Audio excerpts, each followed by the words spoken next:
Hello అండి, welcome back to my channel. ఈరోజు అయితే నేను గుంట పొంగనాల దోసపిండితో చేయబోతున్నాను. ఇప్పుడు దానికోసం ఒక మిక్సింగ్ బౌల్ తీసుకొని దాంట్లో దోసపిండి వేసుకొని కొన్ని ఆనియన్, పచ్చిమిర్చి, కరివేపాకు, జీలకర్ర, సాల్ట్, కొంచెం పసుపు అయితే వేసేసుకొని బాగా మిక్స్ చేసుకొని స్టవ్ ఆన్ చేసుకొని దానిపైన గుంట పొంగనాల పెనం పెట్టేసుకొని హోల్స్ అన్నింటిలో ఆయిల్ వేసుకొని వేడయ్యాక ఈ పిండిని అన్నింటిని స్పూన్తో ఇలా అన్ని హోల్స్లలో వేసుకున్నాక మీడియం ఫ్లేమ్లో మంచిగా ఉడికించుకోవాలండి. ఆయిల్ అంతా పైకి తేలుతూ ఈ పొంగనాలు పైన చిన్న చిన్న హోల్స్ అవుతూ కలర్ చేంజ్ అవుతూ మంచిగా ఉడికేంత వరకు వెయిట్ చేయాలి.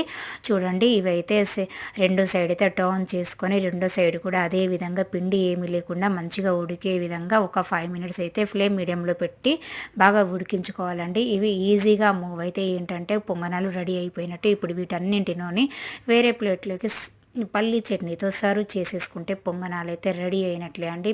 నా రెసిపీ కనుక నచ్చినట్లయితే ప్లీజ్ సబ్స్క్రైబ్ మై ఛానల్.